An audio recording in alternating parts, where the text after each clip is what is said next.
Hello and welcome back to our podcast, Ayahuasca Therapy. And today I'm here with Derek Januszewski, and I'm very excited to get to meet him. He has some good projects going and also have some great experience with the medicine and in this field. So I'm grateful that we were connected, and welcome to the podcast. Thank you for inviting me. I'm glad to be here. So I always ask the same question from people at the beginning, that how did you cross path with the medicine? We always talk about you are called to this medicine. I know that a lot of people have great struggles, who received this calling in the end and tried many things before, we were led to the medicine. So if you want to share a little bit about your personal path. Sure. My path has been it was started in trauma. When I was born, my mom almost died. When I was young, I lived with my mother, who was belligerent, abusive alcoholic. My father was gone. I lived in West Springfield, Massachusetts, which is a rough neighborhood, all Puerto Rican. So I didn't really fit in at all. I got beat up a lot, and I didn't feel like I fit in there. I remember all the way going back. My childhood was littered with all kinds of abuse. Sexual abuse started at 2. Had a lot of sexual abuse between the ages of 5 and 10. That's when my mom left West Springfield. We moved to a really rough part of Jacksonville, Florida, where I was the only white kid in the whole school. Got beat up a lot there too. My mom's drinking progressed. I continued to be sexually abused there by a babysitter, a scoutmaster, and a physician's assistant, all separate, very unusual. And didn't feel like I fit in there either. From there, we moved to the very corner of this really, really rich area of Florida, where there's a trailer park and this like little spot, little corner. So I didn't fit in there either, because everybody else was like really rich, really extremely wealthy. And got beat up there a little bit less. And then my dad at that point got sober. He was battling alcoholism and addiction. So he brought me up to Newburyport, Massachusetts, which is a North Shore coastal town, rich Irish Catholic alcoholic, good old boys. My graduating class was 125, 135, somewhere in there. And I definitely didn't fit in there, but I think that was more because of the fact that I had no idea how to fit in. At this point, I was a high school student with no real understanding of how to connect with other people. Combine that with anxiety that started somewhere around 6 or 7 years old. I remember cringing over something for a long time, and that feeling in my chest continued my whole life. So from there, I dove into school. I couldn't even, even the rejects, I use that in quotes. I didn't really find a friend group in them either. I had 1 or 2 people that I hung out with. And the one that I hung out with the most, I would call him my best friend in high school. He threw me a party for my going away party to go to college, because without friends, I had nothing to do with schoolwork. So I did really well. It was the first time I drank heavily. I got very drunk, ended up causing problems with the relationship with my friend there, because I slept with his girlfriend. I threw up everywhere. It was a bad scene. So that was kind of the beginning of my addiction. So I went to college, joined the rugby team, learned how to drink, and I smoked a lot of pot. Flunked out in a year, just didn't go to class. And then I moved back to Florida because I didn't want to deal with the snow. I was going to college in Connecticut. My dad still lived in Massachusetts. So I went down there and met somebody who introduced me to cocaine, stayed with her for a few months. That kind of got wild, and I got away from that. met the woman that became my wife. We had 3 kids, and this is where I kind of started to become obsessive and compulsive. I won't say OCD, that's a specific diagnosis, but I was very obsessive about things, and I was very compulsive in what I did, things that I bought, places that I went, and all of that. And so I learned about, my first kind of obsession was when I learned about buying houses for like no money down. I figured this trick out, or a couple tricks out, and I ended up buying 12 houses, working on them. So I had a job, and I was working on the houses at night, renting them out, and built up quite a large sum of equity and money and all of that. And then I went to work for myself at home. And when I did that, the obsessions really kicked in. So I started working for myself, which was 30, 40, 50 hours a week. I was playing poker professionally, to support my family because I was building a business from home. And this was in like 2005, when, working from home remotely was not really a thing. And I built it up pretty good because I was obsessive about it, and I was obsessive about the poker, and I was obsessive about video games. So I would go into the office, have 3 screens, and be in there for 12 to 15 hours a day, 6 days a week, totally disconnected, and created separation in the marriage, which dissolved. It got a little toxic at the end, like many, people in their 20s when they get divorced. It just gets nasty. So I left, and I was feeling awful. Like my whole life was shot, I thought, at 29 years old in 2007. Or 31, whatever. It was right around my Saturn return. And my friend came over and dropped an ounce of cocaine on the table and said, "This will make you feel better." And that started my real run with addiction. So that went on from about 2007 until about 2006 to about 2017. It was 11 years that eventually, it really got out of control, until eventually I was going to AA. I was trying all kinds of things, and nothing seemed to work. I didn't have an understanding of the 12 steps. I didn't know what I was doing. I just was trying to not use, or trying to not drink. It didn't work. I was in and out of jail and all that. So I heard on Joe Rogan's podcast him talking about ayahuasca and that it might help with addiction. So I convinced my mom to put up some money, and I went to Soul Quest. And immediately, about 45 days of no cravings, no need to use, no interest in using. The team there was amazing. And Dr. Scott, Norrell, and then some others that were just absolutely fantastic. Nishala and Anthony were there, and some other people that were just amazing people. So I went back to using because I thought like I was cured, and I didn't really do anything differently other than not use, until eventually the addiction grabbed me again, and I used, went back, got some relief again, went back to using. And so at this point I was out of money, I was out of resources. My mom's like, "I'm not paying for it again." Like, "No, it's not working. You're just going down there. It's just another drug." It wasn't exactly like that, but that's kind of the undertone, So I kept calling the church, I kept calling Chris, and I kept calling various different people. Nishala is the one who took my calls mostly, and she connected me with Colleen, who's still there. Love Colleen. She was there sitting my first retreat, and so was Narelle. They were both sitting my first retreat, to do their inner work or whatever. And she says, "Listen, I have," at this point she was a volunteer, "I have several weekends that have been saved up, and I'll give you one," but she said, quote, "But you have to dive headfirst into a new way of life." And as an addict, I'm going to say whatever I'm going to say to get whatever I want. And so, like, yes, of course, I'll definitely do that.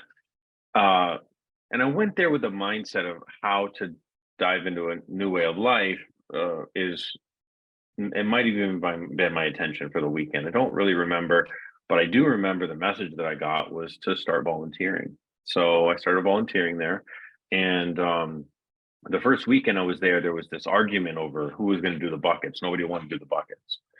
And so I, knowing that I was just brand new there, was like, well, I know I can wash buckets. Like, you guys have more important things to worry about. I'll wash the buckets, and then you don't have to worry about that. Any weekend I'm here, no matter how long I'm here, I will do the buckets. And so that was that. Nobody else did buckets. I got to do all the buckets. And in the beginning, it was like I was really happy that I was taking this pressure off of their shoulders. Then it sort of rode into this sort of just a thing that I did, that I took for granted. And then eventually I really grew to love washing the buckets. It's something that, is really amazing service. Like, I really appreciated that I could do that for the guests. I could do that for the team. I could do that for for everybody else. I could just remove their stress. And so Carlos and I worked together washing those buckets a lot. But I did a quick count. Over that year, I washed about 10,000 buckets. Happily so. I mean, I built this French drain because we were just kind of dumping into the woods, and I made an altar with a French drain with like plants around it, so we could dump it in there, and then it was all going back in one place. We could cleanse one space, and really, like, it was important to me.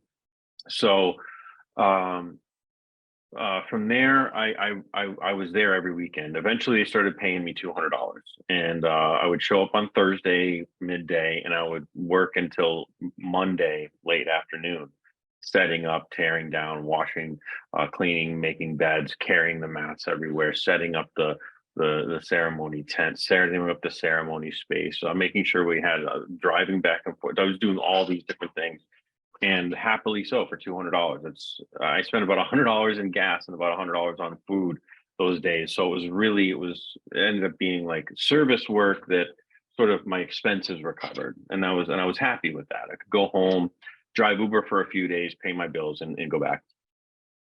Excuse me. So then eventually I was a significant part of the team. I was kind of, one of the leaders at the church after a year, because I was doing so much and I never stopped. I mean, I worked a lot. I was in every ceremony, all three. I was cleaning up. I was still doing the buckets. I was doing all this, rearranging the shed, which always got wrecked, and everything like that. So I asked for a raise, and Chris says, okay, here's some work to do. Here's some pay for this work. We're going on vacation. We'll come back and we'll talk about it when I get back.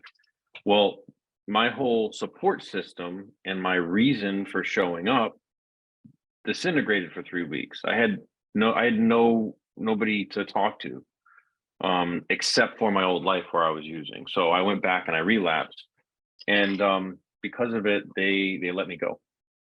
And we can look at that decision like, okay, this is somebody who helped the church, we should help him. That's one way to look at it. But when they let me go, I mean, they did it in a very loving way. It was firm, but it was loving. Like, they wanted me to get better. They said, you can come and sit with the medicine. Like, you worked here for long enough. You can come and sit with the medicine. We can't have you on the team. Not if you're actively using. So I was mad at the time for sure, but when I look back on it, it wasn't a bad decision. Was it rooted in kindness? Maybe. Was it the right decision for me? It definitely was. And it was done with love. I mean, the whole team was there. There were tears shed, and it's what led me here. So I left there, went back to Ubering. I was basically staying sober, just on will and white knuckles. And my son at the time was going to school in Boston. So I drove up to Boston for Thanksgiving. And just because of circumstance, I had some people that knew that I worked around medicine and asked me if I could give them some psilocybin and basically trips it for them. It was a ceremony, but I'm not a medicine man, so I don't know how that mixes. But I gave them some medicine. They took it. I made sure they were okay. And then I helped them work through some of their integration the next day. It was a beautiful ceremony. I thought it was going to be 4 or 5 people. It was 12. And it was beautiful. It was really beautiful. So I went back home, and the day that I got home in Florida, I got a phone call from somebody who I met at my very first ayahuasca ceremony at Soul Quest. And he says, "Hey, I just got back from Peru. I was studying with Mama Rosa for the last 6 months. She taught me how to brew. She taught me how to serve. She taught me Icaros. She taught me how to hold this container. I worked right with her for this entire time. And I want to serve some medicine, but I don't know how to organize. Can you do it?" And I said, I don't know how to do that, and I don't really want to get involved. I'm afraid of law. I'm afraid of all these problems. And he just kept asking and asking and asking. And eventually I said, fine, like I'll give it a shot. I wasn't really running on very much money, but I found 5 people to pay us $350 for the weekend. A sixth one came along with one of them, and it was back at that place where we had this mushroom night, we'll call it. Now, I was used to Soul Quest, right? Where they have these nice mats and where they have these nice buckets, and they have everything is clean, and there's a team and all this stuff. And I show up there, and we're on like basically the floor of a dusty dance hall in a arts and wellness center, this kind of community living group of artists and musicians and whatnot. With couch cushions that are wrapped in sheets so that they have mats. I mean, one of them is, you know what a papasan is? One of those round chairs. Yeah, that was laid flat on the ground. Somebody was like curled up on it like a puppy. It was, it was not what I wanted to provide.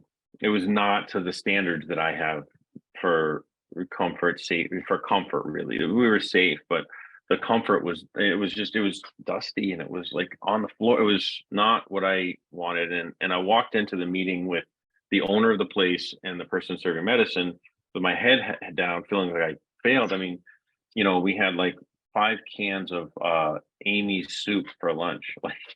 Like we poured into a pot, heated it up, and gave some vegetables and some canned soup for lunch, and it was just not what I wanted to produce at all. And I thought they were going to be like, yeah, that didn't go well. I didn't think it went well at all. And they both were like, this was great. We got to do it again. And I said, you're out of your mind. Let me think about it. So thankfully, we had more than 5. We had 6 people show up. If all 5 people hadn't shown up, I wouldn't have been able to get home, because I'd spent my last $150 to get a one-way flight up to New Hampshire, trusting that the people would show up so that I could have enough money to buy a flight to go back home. So we tried it again, and somehow from Florida, some guy, just some dude, found people to come to a ceremony in New Hampshire that I didn't live in, from 1,300 miles away, on the phone. Like, no idea how this happened. I still don't know. Like, I know I was calling people. I don't remember how I found them. I don't remember at all. Not specifically. I know I was kind of on Meetup and looking on Facebook and just kind of scourging the internet for people. So that one we had like 12 people, and the third one we had 17 were full. And so the next one thing led to another. We started doing 2 a month. I moved up to New Hampshire, into this place, into this community. Eventually, we started doing pretty well. We moved outside. We had bigger ceremonies, 25 people. One thing led to another. Now, the person that called me, who I considered my partner at the time, he went off and started serving medicine for somebody else. And we had another medicine carrier come in. And we outgrew that place. So I moved to a new place. And from there, we started to have them every week, or 3 weeks out of 4, with 15 people. Then we had to add on to this rental property. We had to close in a garage, make another room that was attached. And eventually we moved outside into a tent, and we started doing 3 or 4 weekends a month at like 35 people. I found myself in a place where I did not know how to actually operate a company at all. Because I went from like getting a few people to come to a retreat to handling 100 to 150 people a month. The website, all of the business stuff, the money, dealing with that amount of money, managing teams. I never managed a team of anything, marketing and just integration and training people and finding medicine carriers and trying to figure out how to avoid, prosecution, the DEA coming to the house, like all of this stuff. And I was overloaded, and eventually it got too much. That anxiety that I'd had since I was 7 was so extreme that I relapsed again in December of 2021, where I drove my truck into a tree and totaled it. I was unharmed, but my car was totaled. Everybody knew about it, and I had a whole mass exodus of the team, and I lost a lot of respect with a lot of people. Slowly, I built it back up, and I started like actually coming back together. And my mom died in June of 2022, and that instantly put me back into the depths of my addiction. And it was it's a progressive disease, whether you're drinking or using or not. And so it was a really dark hole. It was very, very dark. It was terrifying. And then the state stepped in and issued an injunction because of some zoning and planning board issues with the town. So we had to shut down, and because of my mismanagement, that put us in the red for about, like, I don't know, $70,000 or $80,000 because of mismanagement, because I didn't know what I was doing. I had no idea what I was doing. So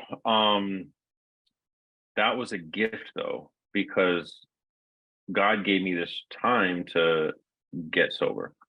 So I immediately checked myself into a 30-day rehab to get some education on the 12 steps and start working through the 12 steps. And then I had the option to go into sober living, but I chose to go into another 60-day treatment, an outpatient treatment, where I got a lot more education on my disease and what's causing it and all of that. And then I went into sober living, where I found myself now. So looking back, I didn't realize it at the time, but when I was taking ayahuasca, and I stopped taking ayahuasca after I relapsed, I wasn't clean. I wasn't in ceremony. I was really like barely being a part of, I was running the business as best I could. But I was dirty, I just didn't want to bring that around the medicine. So I had a team on the field, but I was staying away from ceremony. It was the right thing to do, I think. And I stopped taking the medicine because I didn't feel like it was respectful to take the medicine if I had cocaine in my system, because it stays in your system for a week or two. And I was afraid of the medicine too at that point. So, but what I realized before that, when I was taking it regularly, I was in ceremony and I was working with the medicine regularly, is I was using the medicine improperly. I was using it to feel better. I wasn't using it to grow. I wasn't doing the homework that the medicine continued to tell me to do.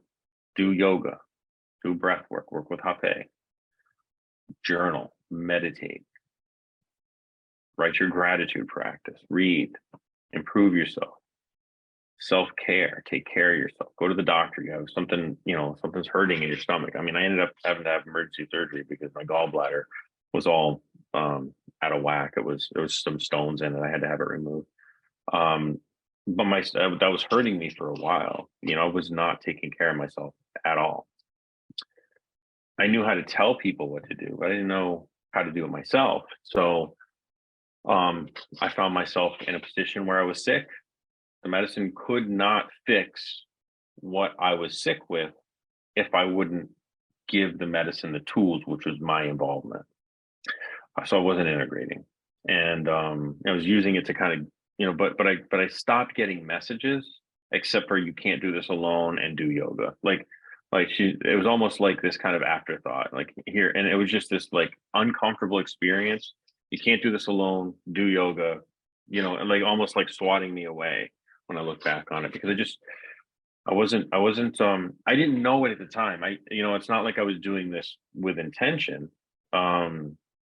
Because I was surrounded by so many people telling me how wonderful my words were and how much they loved me and how much they appreciated me. But like inside I was rotten. I was just eaten up with anxiety, depression, and all my traumas that I just wasn't doing the shadow work for. Now I'm doing that work. That work looks like the 12 steps right now. I've decided to take a year and live life on life's terms, as they say in the rooms, and stay in this plane of existence very, very clear-minded, and work on my shadow work deeply before I go back to the medicine. So I'm about almost 6 months in, almost 6 months so far, and the gifts of sobriety came extremely quickly for me. I was minus $70,000-$80,000 with a lot of people that wanted refunds, and now 3 people came forward. One just gave me a check for, let's just say, a year's salary, cash, to keep the sanctuary afloat, and 2 others that are signing for a property for us to move into come hopefully 5-6 weeks from now. And we are we're moving forward. It looks like we're going to close pretty soon. We're going to start making offers and close pretty soon. Yeah. Wow, a couple of questions. So thank you for sharing so honestly about your journey and your personal struggles. Like, I think that a lot of people assume that they put people into this kind of pedestal who are serving medicine or space holders in medicine space. And I remember at the very beginning of my journey, for me, these people were perfect. And I assumed that they have everything figured out already, but that's not the case. And it's a good reminder, just for all the listeners, that we are all human beings, and even the teachers and the space holders are on their healing journey. And it's really nice to be transparent about it. And thank you for bringing the attention for the integration, because this is I think the one before you, the last episode, the previous episode, we also talked about it, that with the addictions, especially, a lot of people come to the ayahuasca with addictions, and a lot of people have very similar experience that you described, that they have this 4 to 6 weeks of ayahuasca afterglow, and there's no symptoms. Oh, I'm feeling great. And then, that the old patterns, the behavior starts creeping back, coming back. And then, going back to the medicine, as you said, not using it to grow, but just to go away from the discomfort, basically. And that's what we do with the pharmaceutical. So using the plant medicine the same way as we use a pill. And I think that's why it's good that we are talking about these things, that people understand, the difference.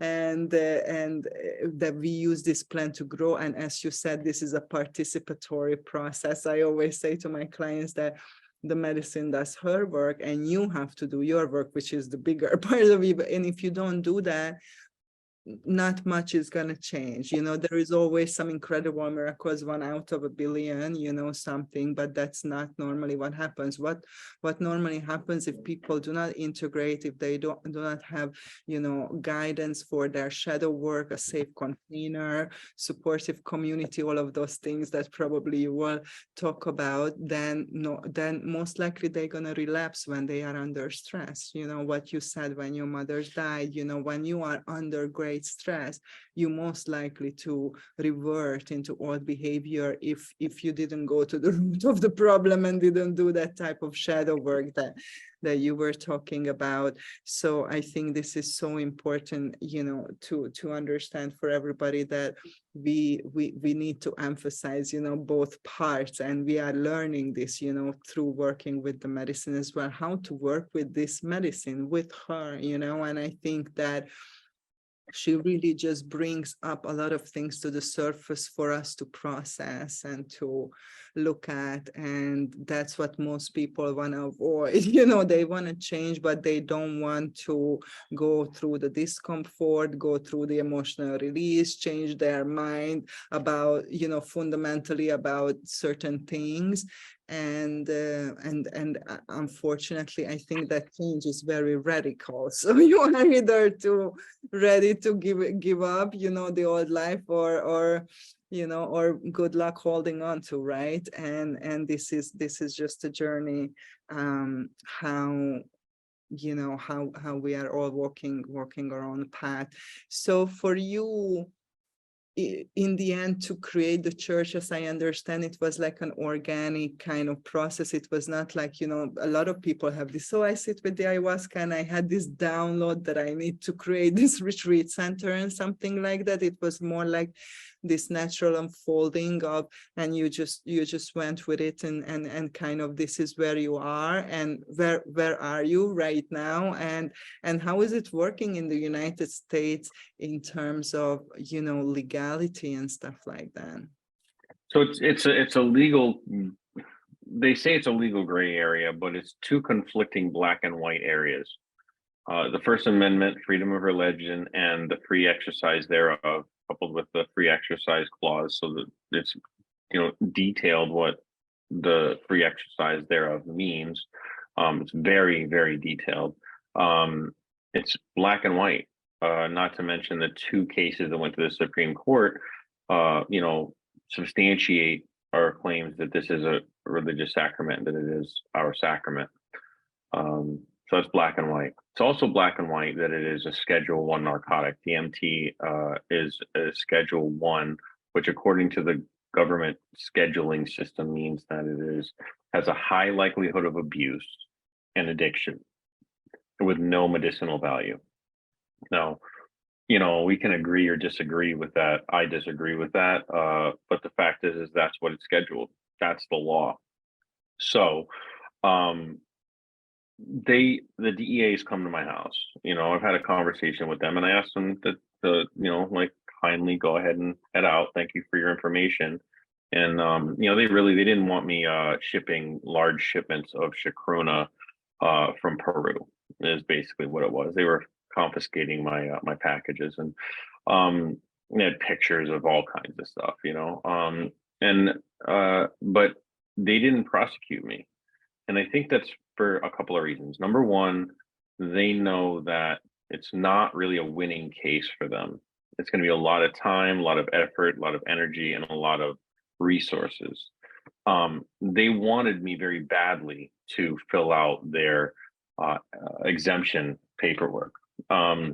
But as we're finding out now with the Soul Quest case, that's not a good idea, because we're putting the jurisdiction of decision making in the hands of the one agency in the government that is anti this molecule. So when they handed me the exemption paperwork, I told them I wasn't going to fill it out. And they said, you have to. I said, I don't have to do anything. I don't have to do anything. If you're going to prosecute me, go ahead. But I'm not going to fill this out. I'm not going to give you the power to make a decision for me. This is a religion, and you don't have theologians working for you. So you're not qualified to even determine whether or not I'm a religion or not.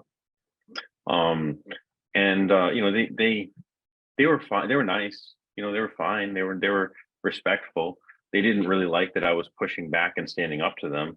But I was doing it in a respectful manner. I wasn't rude. I wasn't angry or I know my rights, none of that. I was having an open conversation with them. And I have not heard from them since. That was December of 2021. That was right before my relapse, where I wrecked the truck, like right before it. I haven't heard from them since. Right. So, okay. So that's pretty good in terms of that. There is this opportunity then in the States that under a church, that's what most people seem to be doing, running these retreats and these events under, making it a church. So what do you think about, what is your perspective about how big the ceremonies are, because just how many people is in one ceremony, and how many facilitators are present, how many leaders, or conductors of the ceremony. Do you think that, is there a limit for you, and you say this is the biggest group that I'm doing, or how does that work? So very early on, I saw what Chris Young was doing. And I worked in ceremonies between 25 and 40 down there. This was back in 2017, 2018, right? And I loved that size group. We had plenty of people there, one to about every 6 or 7 person, like that, and plus somebody else to do the cooking, somebody else to do the cleaning, like 1 to every 6 or 7 in ceremony. And that was more than we needed usually. A couple of really strong people, a couple of strong people, and then some volunteers, and that was good. Along with the medicine carrier, shaman, whatever you want to call them, medicine carriers, the term that I use. So I wrote into my statement of beliefs that from day one, that 40 will never be broken, that we will have up to and no more than 40. And I did that because I could see how 45 turns into 55, turns into 100. Now, whether that's safe or not, well, they seem to be putting together pretty safe and pretty successful ceremonies. But in my view, this is my view, the magic starts to get diluted, because with 40, and 40 is pushing it.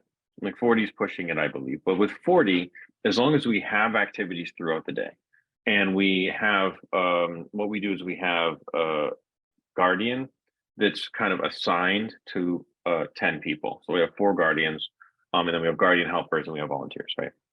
So the guardians are assigned to like 10 people. That's where they're going to sit in ceremony.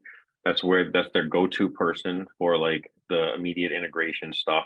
And that guardian is going to spend time with those 10 people, seek them out throughout the week, and develop relationships with them. Because as we talked about, it's not just about ceremony, right?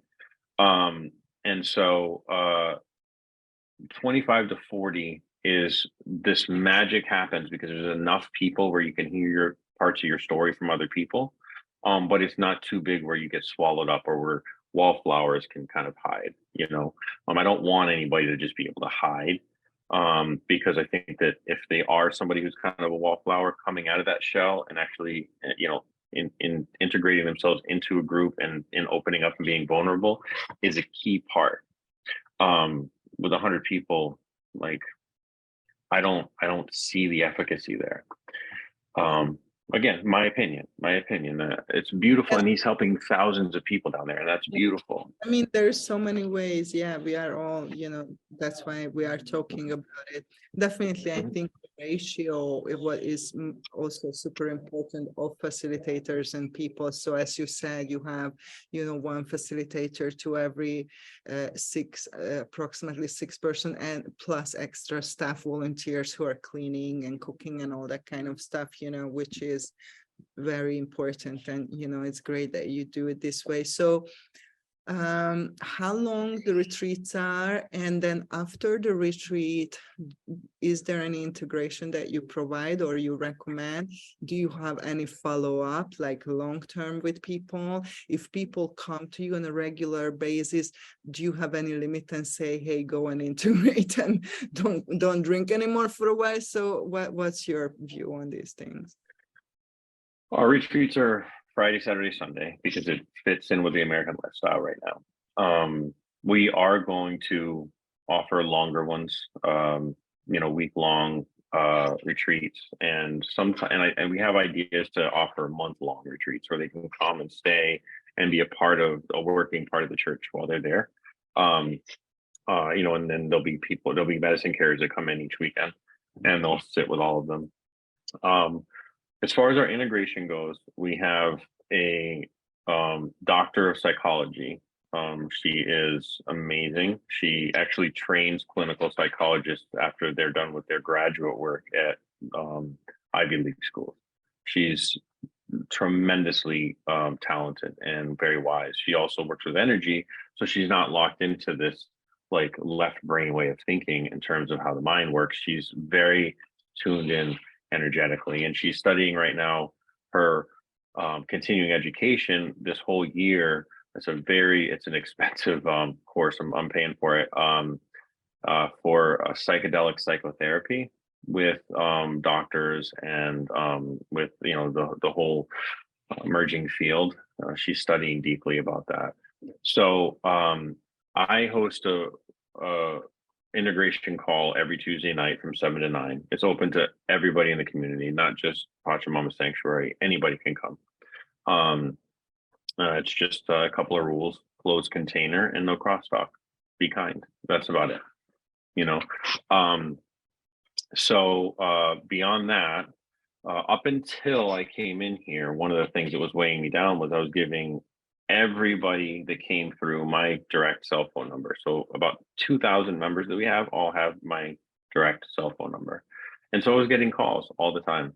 It was not sustainable. It was not healthy, but I was doing it. And so now we're creating new ways for that. We're gonna have office hours, and then we're gonna put up the numbers for like Fireside and some other resources for people to reach out if they're having crisis overnight, as well as a series of videos. They're going to be like grounding videos. I just hit the 3-week wall. What now? These things like this, so that people can access them immediately if they're having a difficulty. So common. That 3-week wall is so common. And on top of that, Suzanne is building an entire integration program that what we're going to do is we're going to have several coaches talking about several different subjects. So I'll do like 15 videos, she'll do 15, and we'll have this whole integration program that we're going to give to everybody that comes for the first month. And then hopefully they've soaked up all the information, and it'll come with study materials and all that kind of stuff with all these videos, that they'll have a good base for what they need. After that, it'll become a subscription, and instead of charging out the ear like a lot of places, it's going to be like $40 a month. It's going to be cheap. It's going to come with more integration calls and all of that. And I'm hoping that it's not going to be branded as Pachamama Sanctuary. It's going to be branded as ayahuascacoaches.com. I own that domain. And I'm hoping that we can like give that away to a bunch of other places that don't have an integration program. So it's designed by psychologists that studied in psychedelic psychotherapy, going over all these videos, making sure they're in alignment with the messaging, teaching them medicine wheel so they can understand, is this, star medicine, is this water medicine, is this fire medicine? Am I need to transmute something right now, or do I need to feel this right now? And teaching people tools.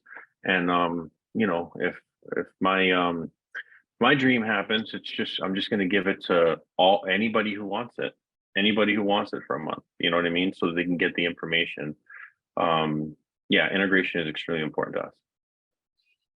This is super exciting, to hear about all this, and just blessings on all of these projects.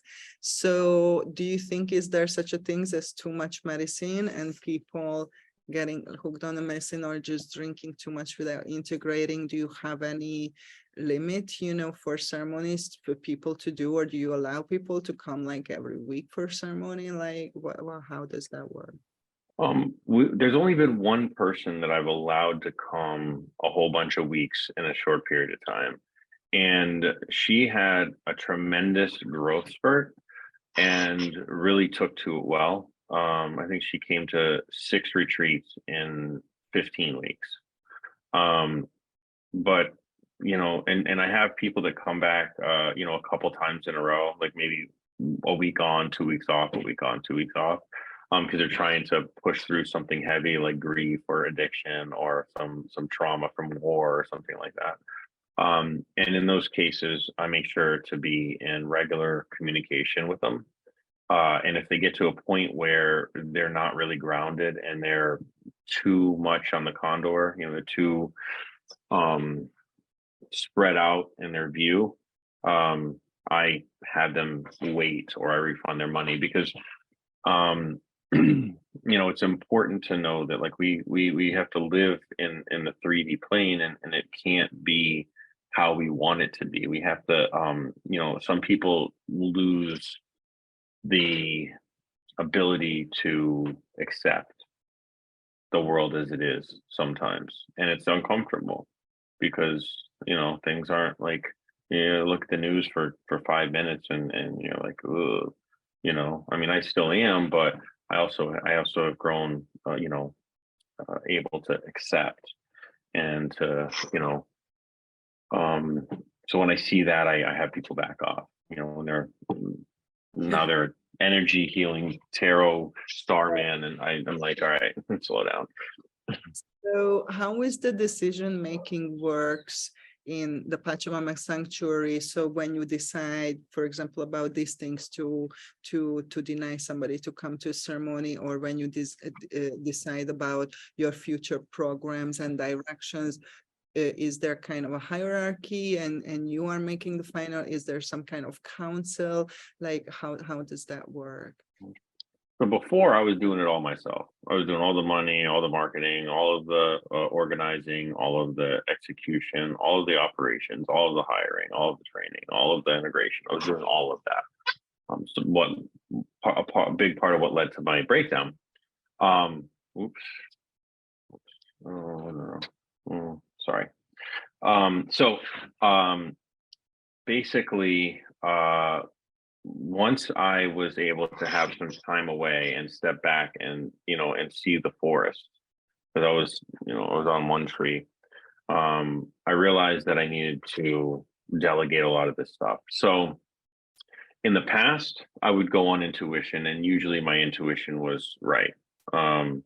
Thankfully, I have a very strong intuition. So now I have brought on board somebody who is an operations director. I'm the operations manager, so I will execute all the things that she tells me to do. She worked for a very large pharmaceutical company for almost 10 years in operations in the Northeast quadrant for a major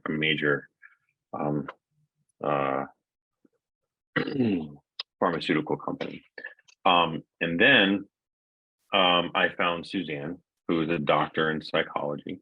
She is a harm reduction director. I can't call her integration director because there's some issues with legality. But she's the one, she's the go-to for that one. We brought on somebody who has spent quite a bit of time in the jungle, who is our cultural outreach director. And so she finds different tribes that need help, and we funnel some of our profits to them. Also, she's the one who decides. I'm sorry? Yeah, I wanted to ask you about that, about giving back, and tell us a little more about that, like how do you give back to the guardians of the medicine, and who do you support, and what kind of percentage of your income goes towards that? So right now we're in a big restructuring, and I don't know what it looks like. Honestly, my numbers were so messy. I just sent money to various different tribes, mostly Yawanawa tribe, because for some reason I have this deep love for the Yawanawa tribe. I've never sat with them. I actually got to speak with Washi, a very funny situation. So she said, I said, do you have a translator? And I said, no. Okay, I'll get one. She got a translator, and she translated the Portuguese into Spanish, which I also don't speak. So we had to have my son, who was majoring in Spanish at the time, to be able to translate, and that worked out beautifully. Really great speaking with Washi. She's one of the matriarchs down there. And there was an issue, I think, with some flooding at the Huanikuin, and so I sent some money down for that. And 1 year because they don't have a lot down there at the Yawanawa, so I sent them a package of some ukuleles and musical instruments, crayons, and stuff like that for the kids. Now that we have Melissa, we have a little bit better direction. She knows exactly these people need this, so let's hire them to dig a well, or they could use a solar panel. Let's get them some electricity or whatever. And we're going to be able to direct it. I would guess it's probably going to be something like 5% of our net profits in the first couple of years, because there's a lot of repairs that have to be done in the house.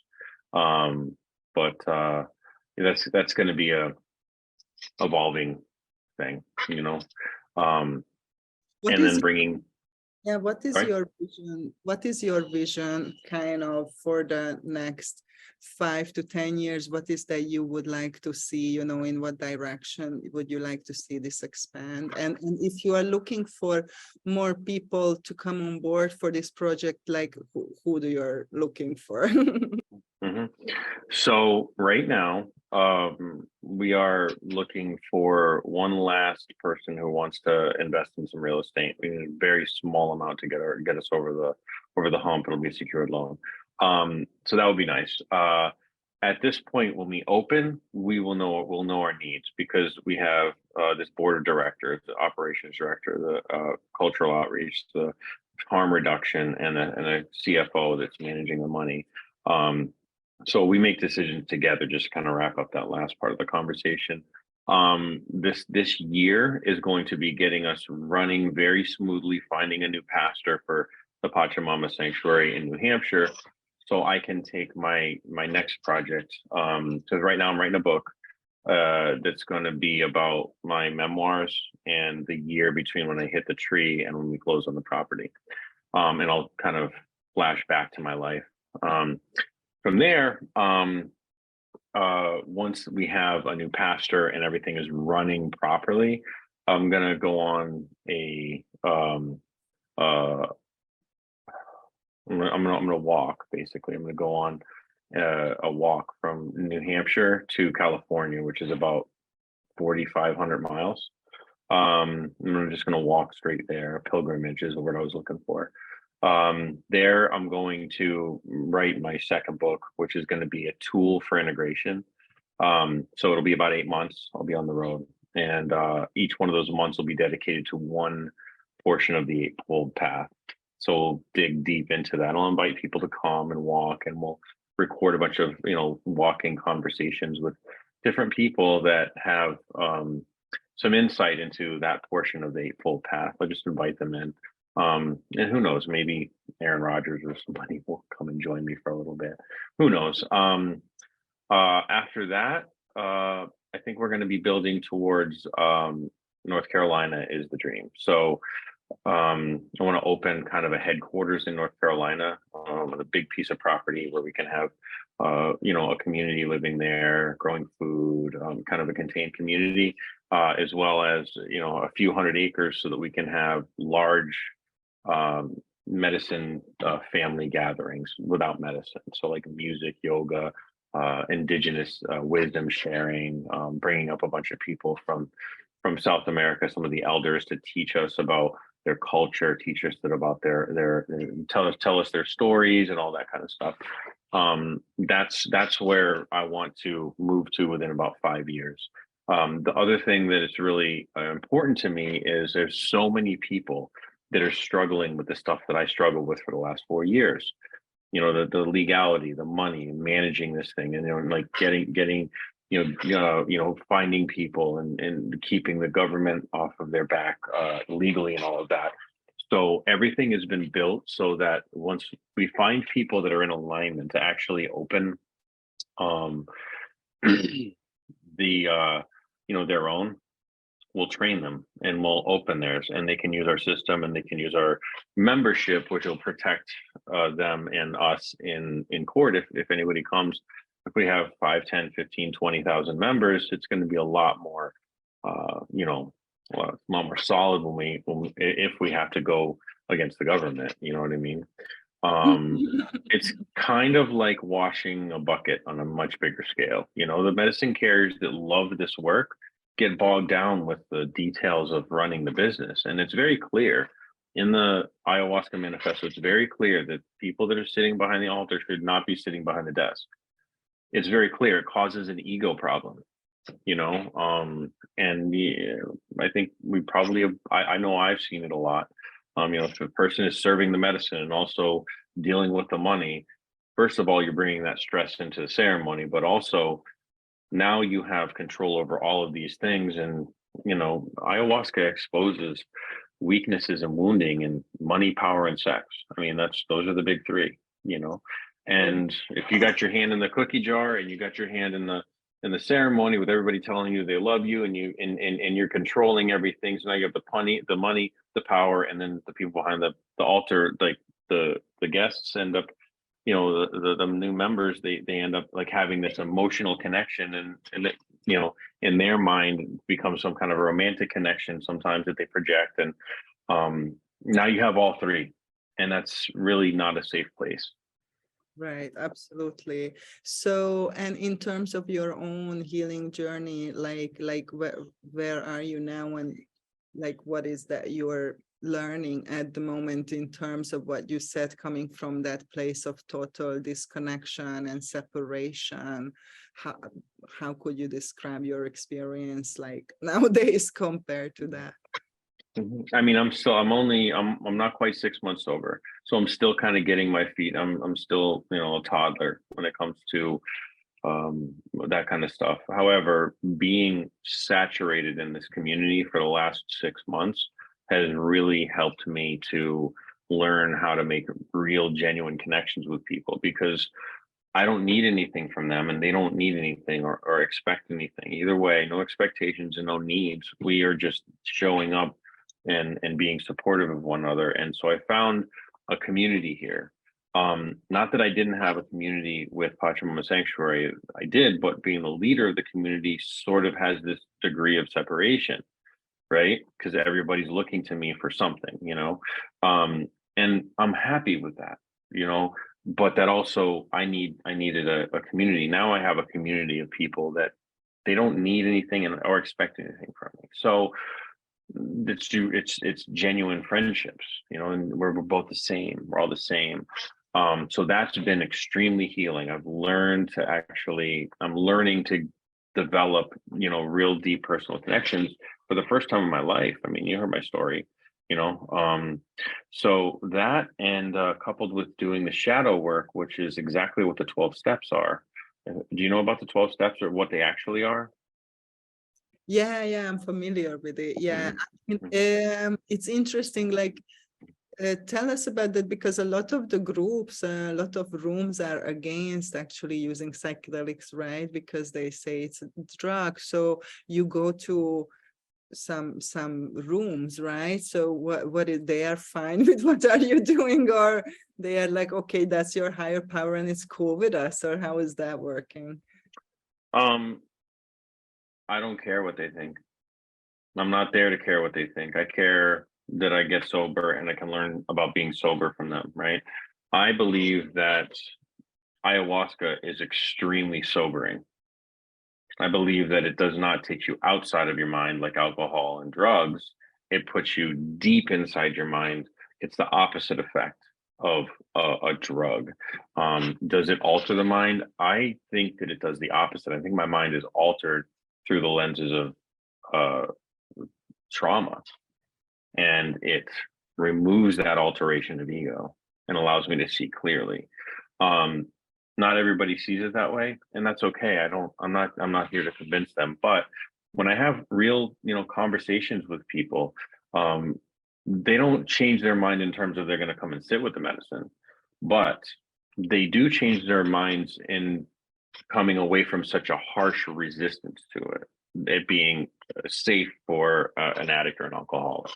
And when they bring up the I shouldn't be doing it, it's not because they want to judge me. It's because because they care about me, right? So it's easy to have a conversation with them.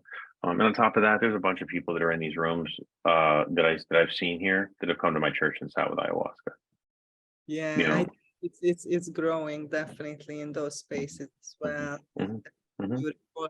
So what would you say to somebody who is thinking about, like answering the call of the ayahuasca now after like a couple of years of having some experience? What do you think are most important things that you would want to communicate to people before they start? Know that you're called. Don't do it because it's a fad. Don't go along with your friends. You got to know deep inside you that this medicine is calling you.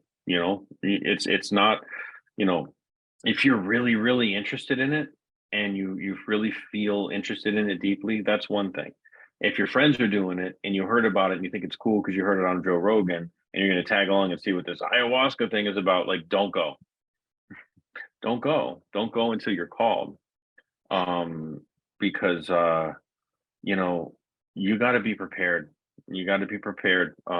It's an intense experience looking at all of the things that you did wrong and taking responsibility, because it takes away the ability to justify, and that can be painful. So beautifully said. I think that's perfect. Thank you so much. We're going to share all your info in the description, pachamamasanctuary.org, your websites, and people can find all the information and connect with you. I'm sure that we will, meet again and talk about like many other things in this field. And thank you so much for coming today, and just have a wonderful journey and blessings on this project and on your path. So thank you, Derek. Thank you so much for having me. It was a pleasure. And thank you for everybody for listening. And please follow us and share this video, and also go to avatarhealingarts.com to find out what we are cooking up next. And thank you for being here with us today. So have a wonderful day. Big heart.